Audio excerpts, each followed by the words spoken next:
The first kings, now in the name of God, whose power controls wisdom and has created human souls, exalted beyond all that thought or speech is able to encompass or to reach, the Lord of Saturn and the stars at night, who gives the sun and moon and Venus light, above all name and thought, exceeding all of his creation and unknowable. Shahnameh of Ferdowsi. What does the Persian poet say about the first man to seek the crown of world sovereignty? No one truly knows what happened in those early days unless they have heard the tales passed down through generations. These are the stories those tales tell. The Reign of Kayumars. The first man to become king and establish the ceremonies of the crown and throne was Kayumars. When he became lord of the world, he initially lived in the mountains, where he set up his throne, and he and his people wore leopard skins. He was the first to teach men how to prepare food and make clothing, which were new to the world at that time. Seated on his throne, as magnificent as the sun, Kayumars reigned for 30 years. He was like a tall cypress tree crowned by the full moon, and the royal far divine glory radiated from him. All the animals of the world, both wild and tame, respectfully bowed before him, and their obedience only increased his glory and good fortune. Kayumars had a handsome son, Siamak, who was wise and eager for fame, much like his father. Kayumars loved his son with all his heart. The sight of his son was the one thing that made him truly happy, and his deep love for the boy made him weep at the thought of being separated from him. Siamak grew into a fine young man, without any enemies except for Ahriman, who secretly envied his splendor and sought ways to bring him down. Ahriman had a son, who was like a wild wolf. This fearless youth gathered an army, spread sedition throughout the world, and began preparing to attack the king. Siamak is killed by the Black Demon. Kayumars was unaware of these machinations, but the angel Sorosh appeared before Siamak in the guise of a magical being draped in a leopard skin, revealing the plots against his father. The prince's heart boiled with anger, and he gathered an army. At that time, there was no armor, so Siamak prepared for battle by wearing a leopard skin. The two armies met in combat, and Siamak charged forward to attack.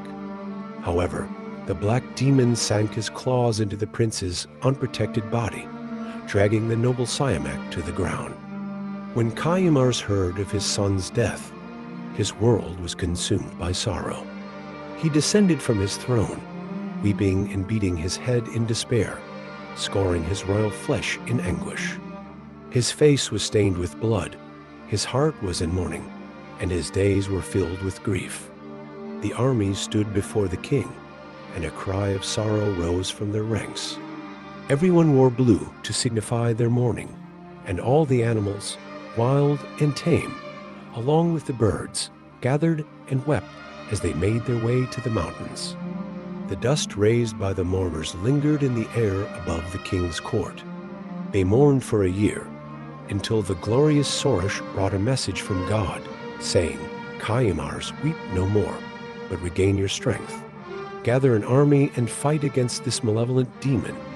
The king turned his terror-streaked face toward the heavens and prayed to the great God, asking for evil to strike those who do evil. Then he prepared to avenge Siamak's death, not sleeping at night nor pausing to eat by day. Hushang and Kayumars fight against the Black Demon. The great Siamak had a son, Hushang, who served as his grandfather's advisor. This brilliant youth seemed to embody both intelligence and elegance.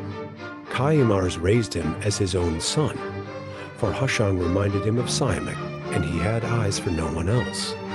When the time for war and vengeance arrived, Kayumars summoned Hushang and shared his plans and secrets. He said, "I will gather an army and raise a cry of lamentation in the demon's ranks.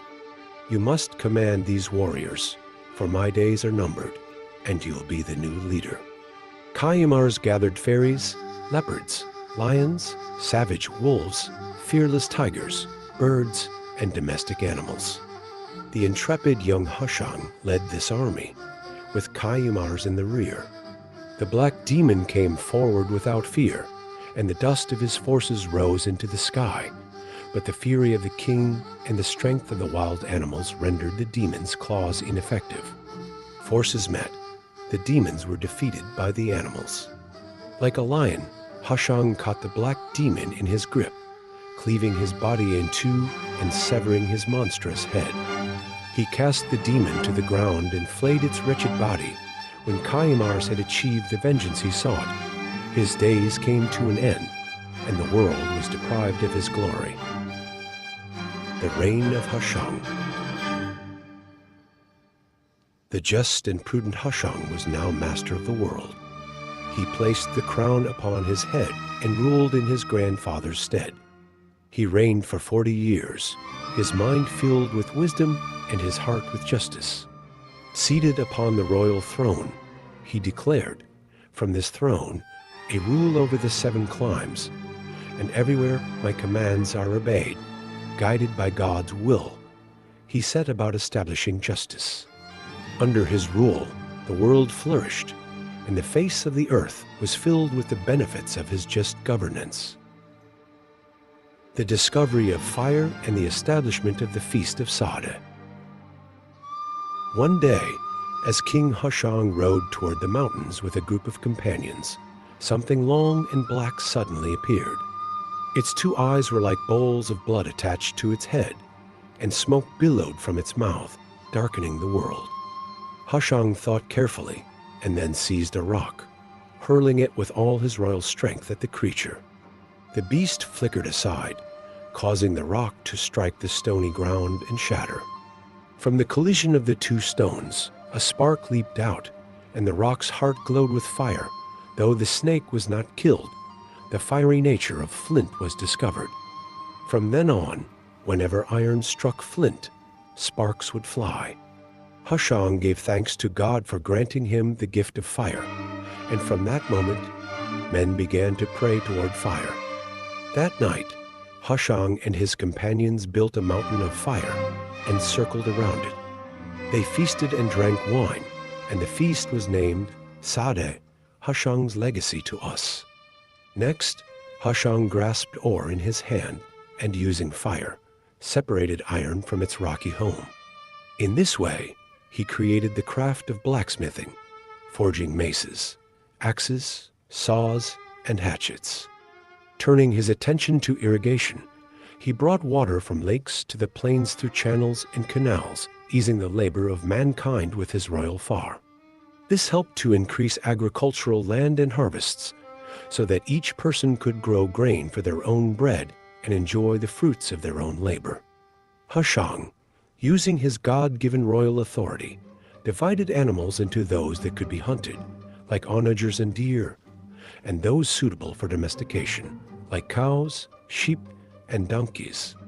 He hunted animals with fine pelts, such as foxes, ermine, soft squirrels, and sable, whose warm fur he used to make fine clothes. Hushang labored tirelessly, spreading justice and consuming his due share of the world's goods. When his days came to an end, he left behind nothing but his good name. During his reign, he struggled greatly, planning and inventing countless schemes. But when his life ended, despite his wisdom and dignity, he departed.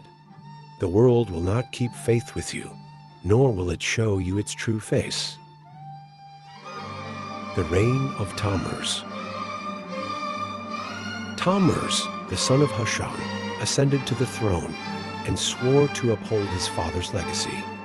He spoke to his counselors, declaring, "Today the throne, crown, treasury, and army are mine.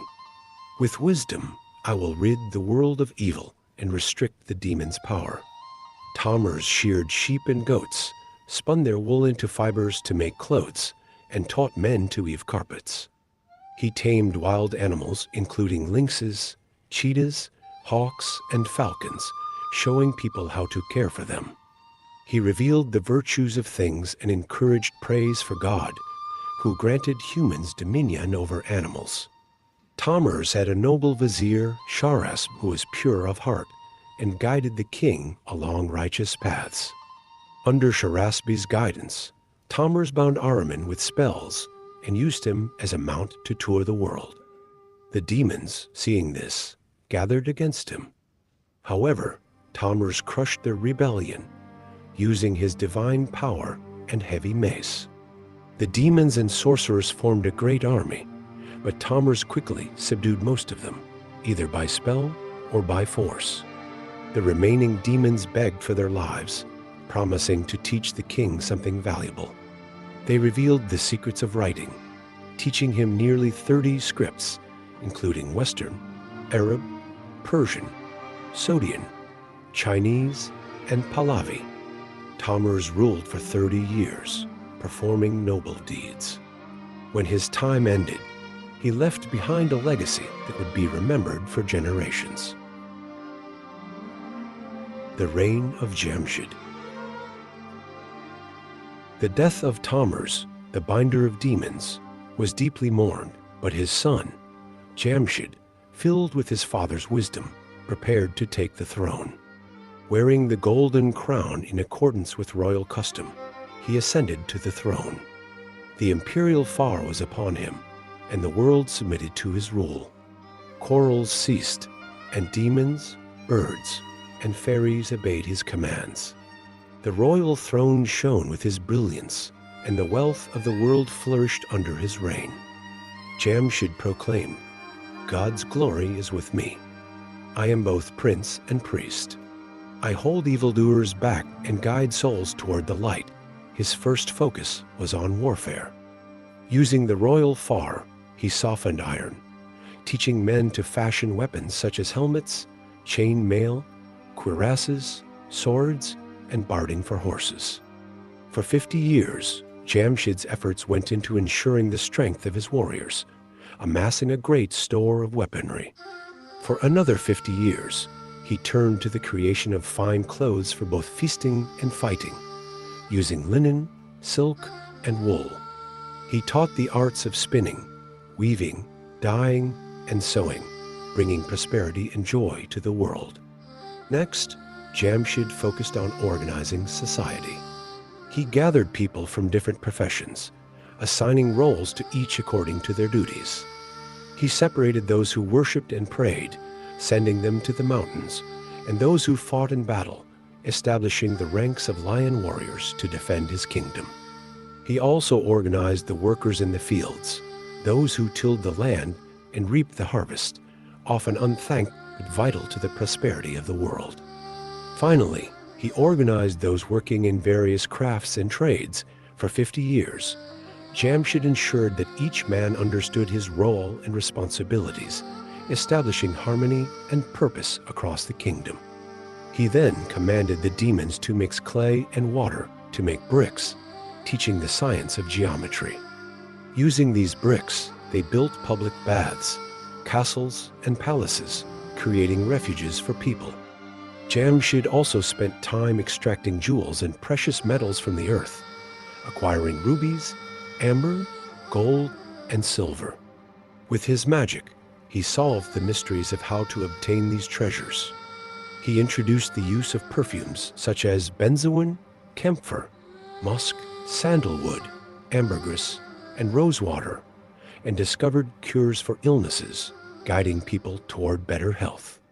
No mystery was beyond Jamshid's wisdom. He then turned his attention to water and ships, enabling swift travel from one country to another. Another 50 years passed in these endeavors, and nothing remained hidden from his great intellect. The Festival of Nowruz. Jamshid, having achieved great things, sought to rise even higher. Using his divine far, he built a throne adorned with jewels and had demons lift him into the heavens. There, he sat like the sun in the sky. The world's creatures gathered in awe, throwing jewels upon him, and they called this day Nowruz, the new day. This marked the first day of the month of Farvardin, the beginning of the year, when Jamshid rested from his work and put aside all grudges.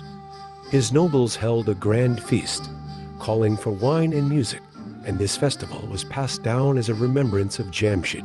For 300 years, the world knew no death, sorrow, or evil, and the demons served humanity.